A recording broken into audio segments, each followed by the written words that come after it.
Acá la distancia. A intentar en esta última exposición tener alguna especie de continuidad con lo que dijimos o expresamos recientemente, afinando la puntería en aquello que tiene que ver con aquellos anticuerpos que llamamos, o se dieron a llamar, clínicamente relevantes, aquellos que son importantes.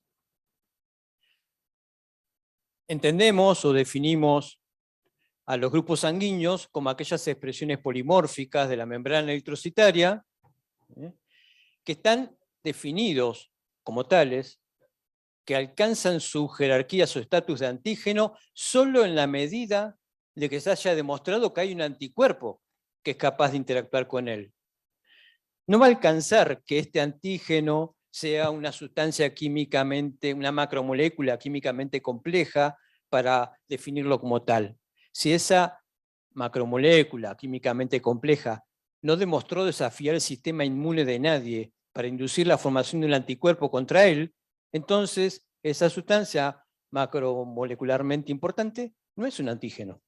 Es decir, que la definición de antígeno está íntimamente asociada a la de un anticuerpo específico contra él, si no, no se concibe uno sin el otro, y viceversa. Entonces, si los grupos sanguíneos están todos definidos por anticuerpos, y estos son los que nos preocupan en el ámbito transfusional, la sola existencia de un anticuerpo que define un antígeno no significa que todos ellos tengan la misma importancia. Y aquí vamos a empezar a hilar un poquito más finito. ¿Cómo es esto de que no todos los anticuerpos tienen la misma importancia? Bueno, pues sabemos que no. Y nosotros podemos clasificar los anticuerpos según distintos puntos de vista. Podemos, si nosotros consideramos su especificidad, podemos clasificar los anticuerpos según su especificidad. Y entonces tendremos algunos que son o están dirigidos contra antígenos muy polimórficos, es decir, que tienen una vasta representación en la población de manera variada, como también podemos estar hablando de anticuerpos contra antígenos o muy raros o muy comunes, públicos o privados. Y a todos esos les podemos dar un nombre y apellido. Un anticuerpo antipirulo, el que a ustedes se les ocurra, el que todos conocemos. Es una forma de clasificar los anticuerpos. También podemos clasificarlos en función de su clase, de su estructura química o de su subclase, como lo tenemos aquí representado. Podemos clasificarlos en función de la expectativa de su hallazgo. ¿Esperamos encontrar ese anticuerpo o no? ¿Ustedes esperan encontrar en un paciente A un anticuerpo anti-B? Sí, mi expectativa de la existencia de ese anticuerpo es sólida, y eso hace que lo definamos como un anticuerpo regular. En cambio, ¿esperamos encontrar un anticuerpo anti-D en una paciente RH negativo? Sabemos que es posible, pero esperamos no encontrarlo. Y solamente lo encontramos por excepción, y eso lo define como un anticuerpo irregular. Es decir, en función de las expectativas de hallazgo podemos definirlo de otra manera a los anticuerpos, según su justificación de aparición. ¿Puedo justificar, puedo explicar por qué está ese anticuerpo ahí? Y sí, es una paciente RH negativa al que le transfundimos bolsas RH positivo. Ahora explico por qué está ese anticuerpo. Pero hay anticuerpos que están presentes y no podemos saber por qué están ahí. No hemos podido asociar su presencia con un historial que justifique la misma. No ha tenido embarazos, no ha tenido transfusiones, no ha tenido trasplantes. ¿Cómo diablos está por qué está ahí ese anticuerpo? Bueno, muchas veces no lo sabremos. Y decimos que esos anticuerpos son naturales o espontáneos, para diferenciarlos de aquellos que sí tienen un historial que los justifique, a los que llamamos inmunes. Podemos clasificar los anticuerpos en función de su clonalidad, siendo estos policlonales, o sea, en el producto de varios clones de linfocitos B que fabrican anticuerpos contra el mismo antígeno, solo que pegándole en distintos epitopes de ese antígeno, o anticuerpos monoclonales, más propios de sujetos con trastornos de autoinmunidad. Podemos seguir clasificando anticuerpos, en este caso, por la aportación o no del antígeno blanco. Yo tengo el anticuerpo. Ahora, ¿tengo el antígeno? La mayoría de las veces no. Y entonces lo definimos como A, los anticuerpos. Pero si tengo ese antígeno y simultáneamente el anticuerpo, estaremos hablando de un autoanticuerpo. Fíjese cuántos nombres genéricos le estamos poniendo a los anticuerpos en función de desde dónde lo estemos mirando la cuestión, y sigue. En su capacidad de aglutinar. Hay anticuerpos que promueven aglutinaciones espontáneas. Ustedes hacen una prueba cruzada en un medio salino, en una lectura inmediata, a temperatura ambiente, ¡pum!, hay aglutinación. Eso es un anticuerpo, decimos, aglutinante. Para diferenciar los otros anticuerpos que se pegan al antígeno también, pero no aglutinan. ¿Sí? Por ejemplo, los anticuerpos IgG se asocian a este último comportamiento y decimos que son no aglutinantes. Pero decimos que son sensibilizantes, es decir, que tienen un efecto cobertor sobre el glóbulo rojo blanco. Podemos clasificar los anticuerpos en función de que necesiten para su manifestación el auxilio de un reactivo. Por ejemplo, puede ser el reactivo auxiliar, puede ser un reactivo de Coombs. O si no, ¿para qué usamos el reactivo de Coombs? Es un reactivo auxiliar que nos permite revelar la presencia de un anticuerpo pegado, que si no fuera por el suelo de Coombs no lo podríamos ver. Entonces, en la medida que necesitemos de ese reactivo auxiliar, llámese en este caso Coombs, por ejemplo, o no, podremos decir que es un anticuerpo completo, porque no requiere de más nada para su manifestación, o podremos decir que es incompleto, porque sin Coombs no lo veo. Y de ahí vienen los nombres estos que explican estos términos y por qué.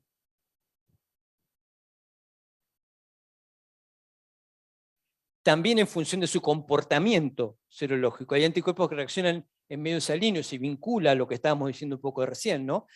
En medios salinos, y otros clásicamente se describían en oposición como medios albuminosos. Este término quedó medio fuera de época porque ya los reactivos albuminosos prácticamente se han desterrado. Y ese término es más reemplazado por antiglobulínicos, anticuerpos que solamente son revelados en esa etapa. También podemos definirlo por su temperatura óptima de reacción. Y podemos definirlos en fríos, calientes, que ustedes ya lo saben. Podemos medir si ellos tienen capacidad de activar, de fijar complemento o no, y eso también habrá anticuerpos que tienen esa cualidad y otros que no. Los podemos clasificar así. Y por último, también podemos clasificar los anticuerpos hasta, si se quiere, por su capacidad de transferencia placentaria. Algunos tienen esa cualidad, otros no. Y yo estoy seguro que a ustedes se les va a ocurrir también otras formas más de clasificar que yo no puse acá. Habrá otras formas más de clasificar los anticuerpos. Son todos distintos puntos de vista. Pero ¿por qué empezamos hablando de esto? Porque muchas veces nosotros mezclamos o confundimos estos términos. A veces hasta los utilizamos como sinónimos, y no lo son. A veces, por parecido, utilizamos estos términos indebidamente. Por ejemplo, muchas veces utilizamos el término de anticuerpo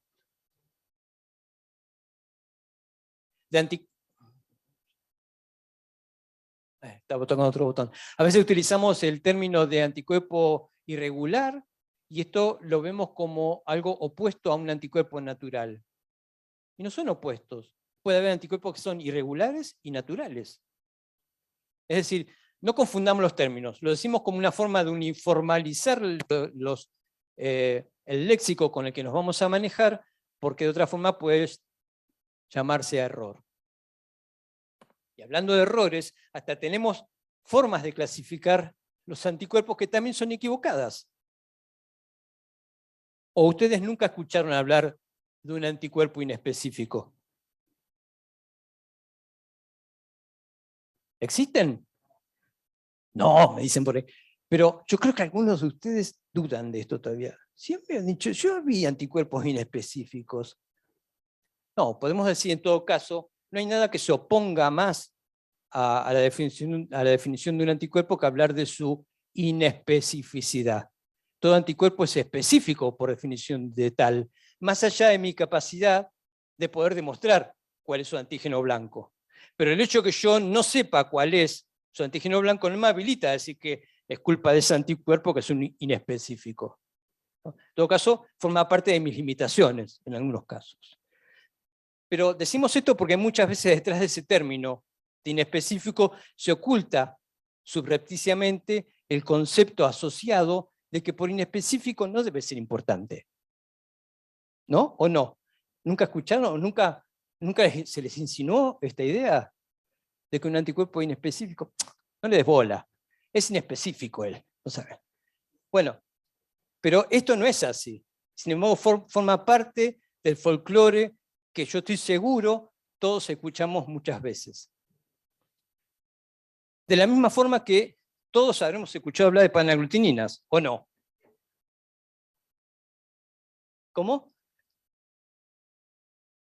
Claro. Y bueno, pero ¿qué es una panaglutinina? Muchos me dirán, y es un anticuerpo que reacciona con todo. Una forma simple de definirlo. Y ojo, porque este es un término que no solamente no es adecuado, sino que llama a error. ¿Por qué? Supongamos el caso de un paciente que tiene un anticuerpo, se los ejemplifico en esto. Supongamos un paciente que tiene un anticuerpo anti-D, a ver si me siguen, un anti-D y un anticuerpo anti-C minúscula. Dos anticuerpos muy comunes. Supongamos un paciente que tiene esos dos anticuerpos. ¿Se están imaginando? ¿Qué tan fácil o difícil va a ser encontrar sangre para ese paciente? Muy difícil. Yo agarro todo el banco y lo compatibilizo. ¿Voy a encontrar alguna bolsa? Todas las bolsas son incompatibles. ¿Saben qué diría mi primo? Tiene una panaglutinina. Claro. ¿Y es cierto? Ojo cuando usamos el término panaglutinina, porque a veces es el eufemismo que utilizamos para ocultar nuestra ignorancia acerca de qué es lo que tiene el paciente. Pero eso está a veces muy lejos de la verdad, de que ahí no hay un anticuerpo. Puede haber dos, y bastante comunes, pero que tengan ese efecto. Por lo tanto, a veces es más propio hablar de un suero panaglutinante antes que de hablar de una panaglutinina. Porque es cierto, podemos encontrar sueros que aglutinen todo, pero eso no es sinónimo de que tengan un anticuerpo con amplio espectro de reacción. Entonces no confundiré. Lo decimos como parte de lo que vamos a tener que hablar ahora para no confundirnos acerca de la relevancia de los anticuerpos. ¿Qué es un anticuerpo clínicamente importante, significativo? Lo podemos resumir cortito. Es un anticuerpo que es capaz de generar un acortamiento de la sobrevida eritrocitaria.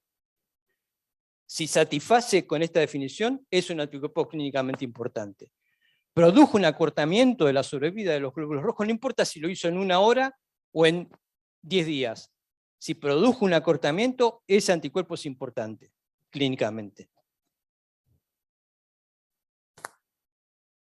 ¿Por qué puede ocurrir esto?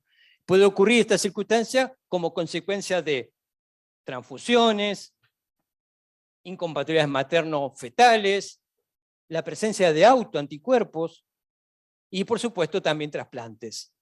Es decir, que cualquiera de estas circunstancias le podremos otorgar un nombre clínico propio. Si hablamos de transfusiones sanguíneas, hablaremos de reacciones hemolíticas posttransfusionales. Si hablamos de incompatibilidades materno-sanguíneas, materno-neonatales, hablaremos de enfermedad hemolítica feto-neonatal o perinatal. Si hablamos de pacientes con autoanticuerpos, estaremos hablando de la entidad de una anemia hemolítica autoinmune. En fin, todas estas patologías asociadas a la reacción antígeno-anticuerpo están mediadas por la presencia de anticuerpos clínicamente importantes. En oposición, aquellos anticuerpos que carecen de esa significancia clínica, que los hay, decimos que tienen un comportamiento benigno. ¿Y por qué son benignos? Y bueno, lo pueden ser porque o tienen un rango térmico muy estrecho, muy cortito, que está muy lejos de las temperaturas fisiológicas corporales o de aquellos ligeros descensos que pueden experimentar. Cuando un anticuerpo tiene un estrecho rango térmico, por ejemplo, puede tener un campo de reactividad que va entre los 4, los 15, los 20 grados. Esto los criterios son más amplios, pero están muy lejos de ser anticuerpos que son activos a 37 grados.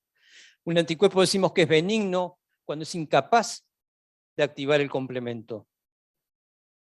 Decimos que carece de relevancia clínica cuando es incapaz de involucrar la actividad de los macrófagos. Ustedes saben, los macrófagos muchas veces tienen receptores en su membrana para el fragmento Fc de una inmunoglobulina, y cuando ese anticuerpo no tiene esa capacidad de interactuar con un macrófago, no suele ser importante clínicamente. O cuando un anticuerpo, que es un IgG, igual, porque cuando decimos anticuerpo IgG, todos decimos es un anticuerpo importante, pero hay veces que pertenecen a subclases que tienen mucha menor relevancia clínica, como pueden ser los ejemplos de las subclases IgG2 e IgG4. Cuanto más de estos factores se asocien simultáneamente, esto hará que sean entonces más difícilmente responsables de cualquiera de estas entidades que hablamos recién, que estaban asociadas a relevancias clínicas. ¿Qué factores afectan la importancia clínica de un anticuerpo? En primer lugar, la especificidad. Esto no es determinante, pero suele estar muy estrechamente relacionado. La especificidad de un anticuerpo. ¿En qué concentración, en qué cantidad, en qué tenor se encuentra? Esto tiene que ver con un aspecto cuantitativo, pero también un aspecto de su calidad, un aspecto cualitativo, como puede ser su avidez, su afinidad, también influye en su relevancia clínica. La ya mencionada amplitud térmica, que cuando tienen en general por debajo de 25 o 30 grados no están asociados a una importancia clínica. La clase y la subclase, ya lo mencionamos, vamos a volver sobre esto enseguida. La actividad del sistema monocito macrofágico, la densidad de los antígenos blancos, esto también es importante. Y, por supuesto, la movilidad que tienen estos antígenos en un esquema de fluido de membrana. El grado del inóculo transfusional. No es lo mismo administrar 50 mililitros que 500 que 5000. El grado del inóculo transfusional también va a ser importante. Y, por último, haremos una simple mención a algunas sustancias de grupo sanguíneo que se expresan en estado soluble, es decir, no particulado sobre la membrana de la célula, sino disuelto en líquidos o fluidos orgánicos. El primero de los términos que habíamos mencionado, que era el de la especificidad, aquel que todos conocemos, aquel que le otorga una selectividad exclusiva al anticuerpo por un antígeno y no por otro, es uno de los principales rasgos que utilizamos para definir la significancia clínica. Decimos la indicación más útil, la que más a mano tenemos. No podemos otorgar significancia clínica a un anticuerpo que no sabemos cuál es. Para comenzar a hablar de esto deberíamos saber a qué antígeno le pega. No es el único parámetro que vamos a tomar, ni es el determinante, pero es el más utilizado y el que aporta más información, junto con el rango térmico.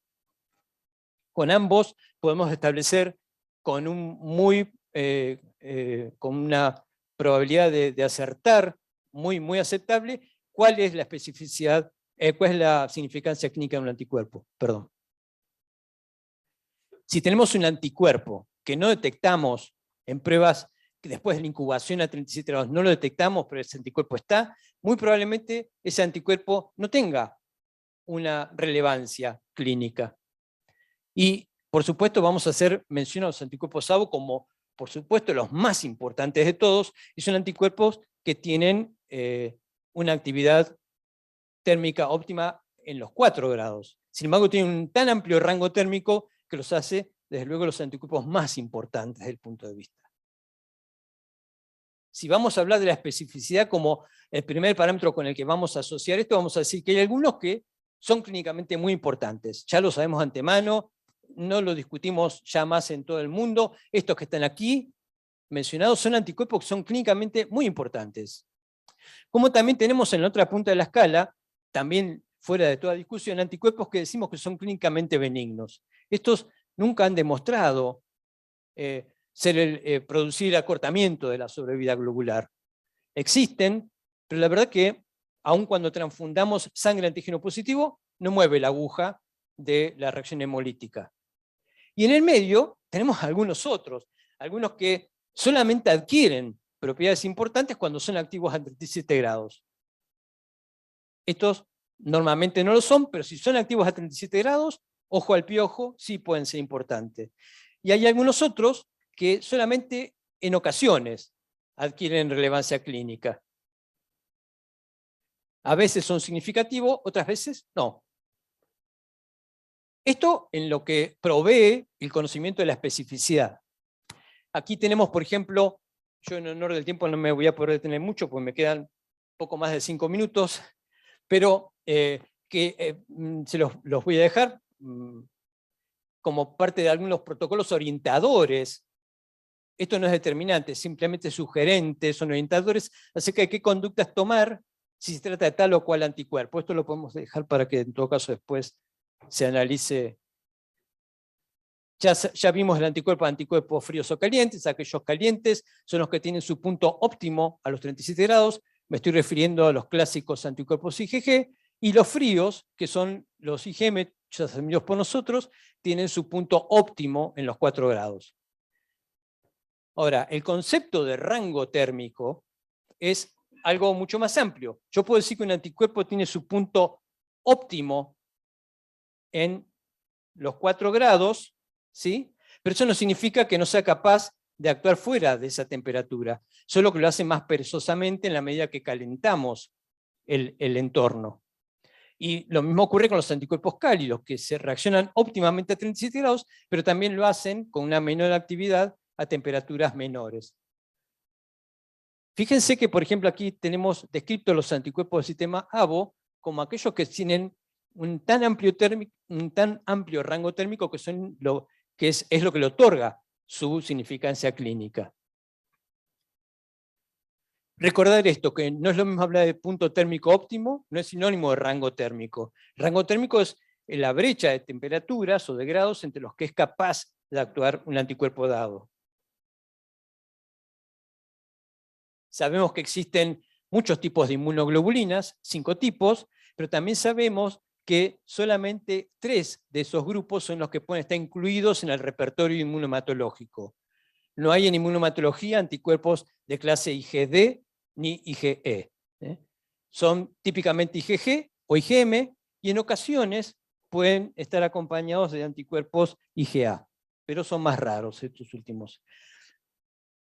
Todos sabemos que el medio salino es uno de los medios más viejos que nosotros utilizamos para la inmunohematología en nuestros laboratorios. Ese medio salino es un medio que permite que los anticuerpos poliméricos, pentaméricos, perdón, de los IgM puedan establecer puentes de unión entre 2 células vecinas adyacentes que están separadas en ese medio salino por distancias que están determinadas por el potencial Z de repulsión entre ellas. Entonces, las IgM pueden, una molécula IgM puede establecer puntos de unión entre dos células adyacentes, pero esa facultad no la tienen los anticuerpos monoméricos pequeñitos como las IgG, que pueden pegarse a un glóbulo rojo, pero no pueden hacerlo con otros simultáneamente, por una cuestión espacial, digamos. Esto hace entonces a la definición que vimos antes de anticuerpo completo o incompleto. Para que yo pueda ver este anticuerpo IgG pegado, voy a necesitar agregarle CUMS. De otra forma no lo voy a poder ver, ¿sí? Cuando nosotros hablamos de los anticuerpos IgG y de sus subclases para ver de qué forma adquirían relevancia clínica, dijimos que esto dependía de las subclases. Bueno, pues estas están vinculadas a su capacidad de activar complementos. Fíjense que las IgG3 y las 1 lo logran muy fácilmente, las IgG2 mucho más en menor grado, y las IgG4 no tienen capacidad de activar el complemento.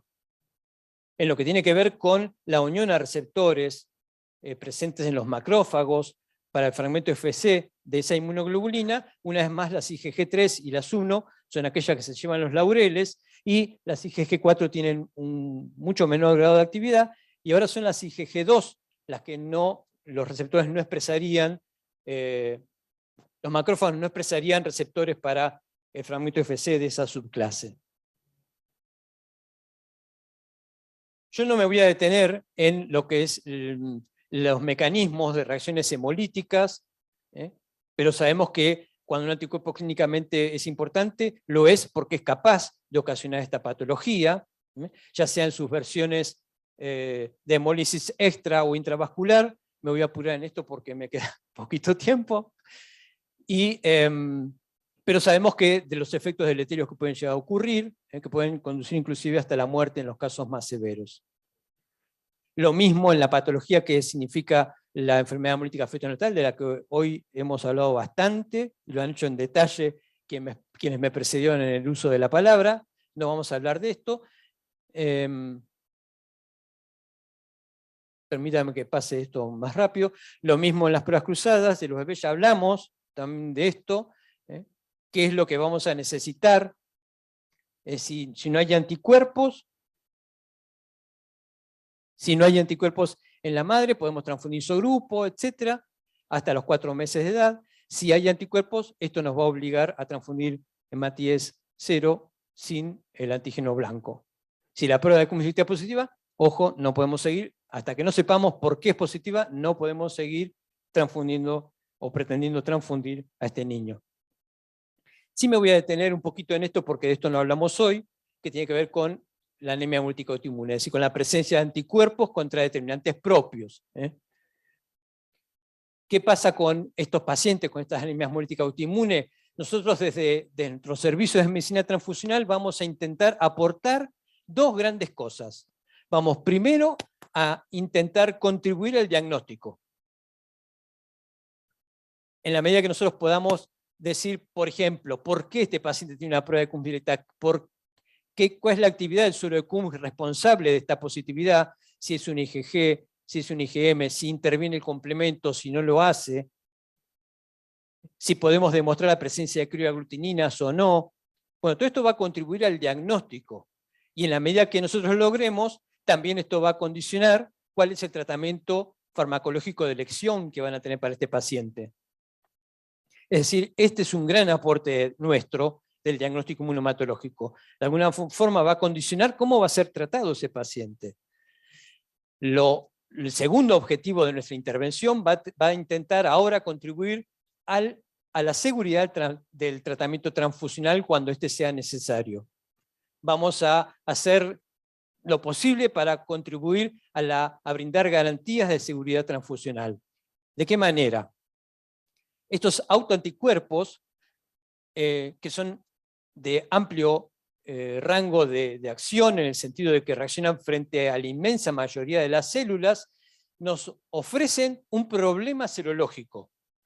¿Por qué? Porque sabemos que están y no los vamos a poder evitar, y si tenemos que hacer una transfusión de sangre, probablemente esta vaya a ser incompatible debido a esos anticuerpos. Pero ese no es el mayor problema nuestro. Si está definido el requerimiento transfusional, habrá que hacerlo. Nuestro problema va a ser, y el problema serológico que nos impone, es que esos anticuerpos, esos autoanticuerpos que tienen un amplio rango de reacción, reaccionan casualmente en los mismos medios donde nosotros deberíamos ver los anticuerpos que sí nos importan. Y esto es una interferencia, es un obstáculo. No nos permite ver. Y ese es el primer desafío. Estos autoanticuerpos generalmente son IgG, más raramente son anticuerpos fríos. Cuando estos ocurren, típicamente generan estos cuadros de autoaglutinación de las muestras que son muy típicos y que inclusive nos ofrecen dificultades hasta para establecer a qué grupo ABO y RH pertenece el paciente. También recordar que así como existen anemias calientes o frías, habrá aquellas que satisfacen ambos criterios, las llamaremos mixtas porque comulgan con la existencia de los 2 tipos de anticuerpos simultáneamente, que hay anemias hemolíticas autoinmunes que cursan, son pocas, son raras, pero que cursan con una prueba de CUM directa negativa. No olvidar que existen las anemias que son inducidas por fármacos, no es objeto de esta presentación hablar en detalle de ninguna de estas cosas, pero sí hacer mención a ellas como parte del contexto de esta patología.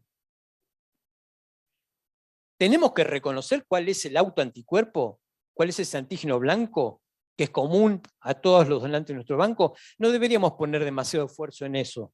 No tendríamos que poner mucho esfuerzo en limitar cuál es la especificidad de ese anticuerpo. Sí es importante ver qué otros anticuerpos pueden estar presentes, ocultos, subyacentes, en este contexto de un suero panaglutinante que no me permite ver con claridad la expresión de un anticuerpo clínicamente relevante asociado. Para eso tendremos que tener estrategias de laboratorios que eliminen, me saquen del medio la interferencia del autoanticuerpo y me dejen ver qué había abajo, si hay o no anticuerpos concomitantes. Para eso recurrimos a las estrategias como pueden ser las de autoabsorción, en el caso del paciente que no fue transfundido, o de las aloabsorciones diferenciales, cuando el paciente sí fue recientemente transfundido, por lo menos en el periodo de los 3 últimos meses. Muy brevemente, ¿qué es la termoautoabsorción? Si ahí tenemos un paciente que en su suero tiene los dos anticuerpos, el rojo que es el auto y el azul que es el halo, ese anticuerpo auto me genera interferencias. Los hematíes autólogos del paciente que voy a tener licuetados son los que voy a enfrentar a el suero del paciente que tiene halo y autoanticuerpos, de manera que vaya absorbiendo el autoanticuerpo en alícuotas, presentándole que es periodos de incubación de temperatura idónea para el autoanticuerpo. Si son autoanticuerpos calientes, estas autoabsorciones se harán a 37 grados. Si son autoanticuerpos fríos, estas autoabsorciones se harán a 4 grados, de manera de aumentar la captación de anticuerpos autoinmunes, y esto lo podemos hacer porque, como es un autoanticuerpo, se va a pegar a la masa de glóbulos rojos autólogos. Pero esto no va a ocurrir con el halo, que no le ofrece determinantes antigénicos para que se combinen. De manera que a medida que vayamos haciendo estas termoautoabsorciones, de manera tal que siempre nos vayamos llevando parte del autoanticuerpo y dejando siempre remanente la totalidad del halo presente, si lo hubiera. De manera tal que cuando terminamos este proceso, solamente nos vamos a quedar con un tubo que contenga halo anticuerpos. Es decir, partimos de uno que tenía los dos y nos quedamos con uno que solamente tiene o expresa halo anticuerpo. Este suero termoautoabsorbido ahora es capaz o somos capaces de reconocer cuál es ese halo anticuerpo, ahora libre de la interferencia del auto, y es inclusive el suero que vamos a utilizar, por ejemplo, para hacer pruebas cruzadas de compatibilidad.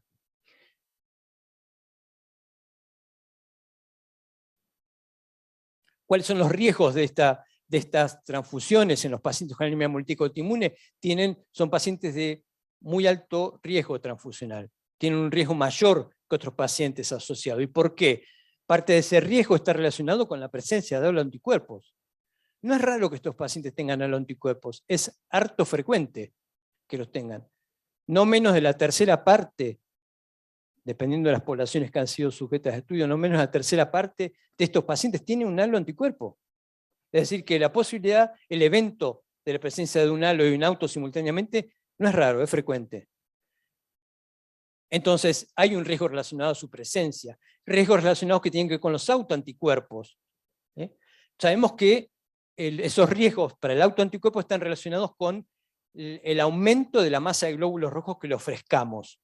De manera tal que si hay una constante, que es una tasa permanente de lysis, que está vinculado, que tiene que ver con el porcentaje total de los glóbulos rojos.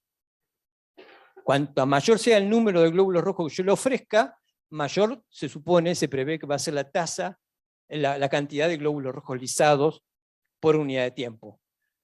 Entonces, esto obedece a una simple premisa que a mayor volumen transfundido, mayor va a ser la velocidad de hemólisis. Y esto es lo que hace que nosotros tengamos las conductas recomendadas médicamente de transfundir pequeños volúmenes, modestos volúmenes de glóbulos rojos, solamente con los fines de revertir la clínica del paciente, de alejarlo del requerimiento transfusional, de satisfacer su requerimiento de transportes de gases, y ya. No vamos a pretender que retomara valores hematimétricos normales, ni mucho menos, simplemente a revertir la clínica del paciente. Esto se logra a veces con muy pequeños volúmenes de hematíes, y esto evita también que, en la medida que no abusemos del recurso transfusional, esto conduzca a que sea peor el remedio que la enfermedad, a que incrementemos la lisis de la patología de base. Hay muchas pruebas para evaluar la significación clínica de un anticuerpo. Muchas de ellas han adquirido recientemente el término de ensayos funcionales, como pueden ser el ensayo de monocapa de monocitos, la quimioluminiscencia, la citotoxicidad celular dependiente de anticuerpos, conocida popularmente por sus siglas del inglés ADCC. En fin, estos son métodos funcionales no tan duros que permitirían pronosticar cuál es la relevancia clínica de un anticuerpo, es decir, si este conduce a un acortamiento de la sobrevida o no. Son pruebas funcionales. Las pruebas que hacemos nosotros ordinariamente en nuestros laboratorios son más duras y no sencillamente nos muestran el anticuerpo, pero no nos revelan fácilmente su significación, a no ser que, como dije, podamos asociarlo a su especificidad y a su rango térmico.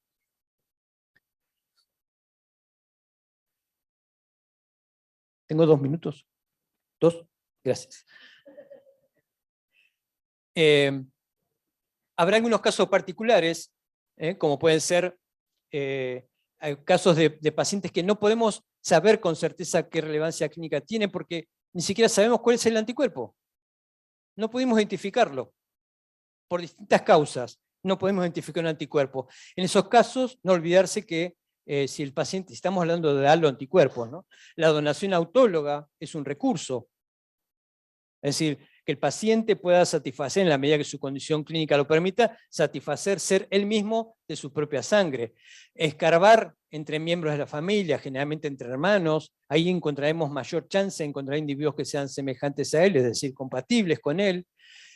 Otros recursos que tenemos son los registros de donantes raros, que aquí lamentablemente todavía están en una etapa, yo diría que menos que incipiente. Tal vez también podamos hacer tareas de prevención en estos sujetos, si vemos o sabemos que tienen algunos fenotipos raros, en pasarle sangre de fenotipos extendidos. Bueno, son estrategias para aquellos casos en donde no sabemos cuál es la significancia clínica del anticuerpo, pero sabemos que tenemos dificultades para encontrar sangre compatible y algunas formas de zanjear esto. Los métodos de biología molecular, disponibles hoy cada vez con mayor frecuencia, por suerte, pueden servir si el paciente fue recientemente transfundido y entonces ya tenemos campos mixtos y no sabemos si estamos tipificando al paciente, a las bolsas transfundidas. Los métodos de biología molecular contribuyen para eso. O cuando tenemos un anticuerpo contra un antígeno de alta frecuencia y no hemos podido identificarlo más allá de nuestros esfuerzos. Entonces no sabemos, aquí hemos tenido hace pocas semanas en Mendoza, bueno, Meli puede contarlo, un anticuerpo anti-BEL que ofrecía estas características, era un anticuerpo contra un antígeno de alta frecuencia, no había sido fácilmente identificado, fue la biología molecular la que contribuyó a despejar un poco el panorama y saber de qué se trata. Un anticuerpo que es muy importante clínicamente. O cuando no tenemos reactivos tipificadores, o porque son raros, o porque no están ofrecidos comercialmente, en fin. No todos los profesionales, quiero terminar con esto, están de acuerdo con estos enfoques de los que hemos hablado ahora en esta última diapositiva. Por lo tanto, los beneficios de estas estrategias van a tener que sopesarse con los eventualmente costos u otros tipos de no beneficios, vamos a decirlo así. Esto, en realidad, lo que tiene que hacernos pensar es, ¿está bien indicada la transfusión que queremos hacer o no? ¿No? Habrá que replantearse eso también. Y solamente echar mano al recurso transfusional cuando esto sea un claro beneficio para el paciente. Bueno, yo les agradezco la intención, disculpen si me excedí en el tiempo, pero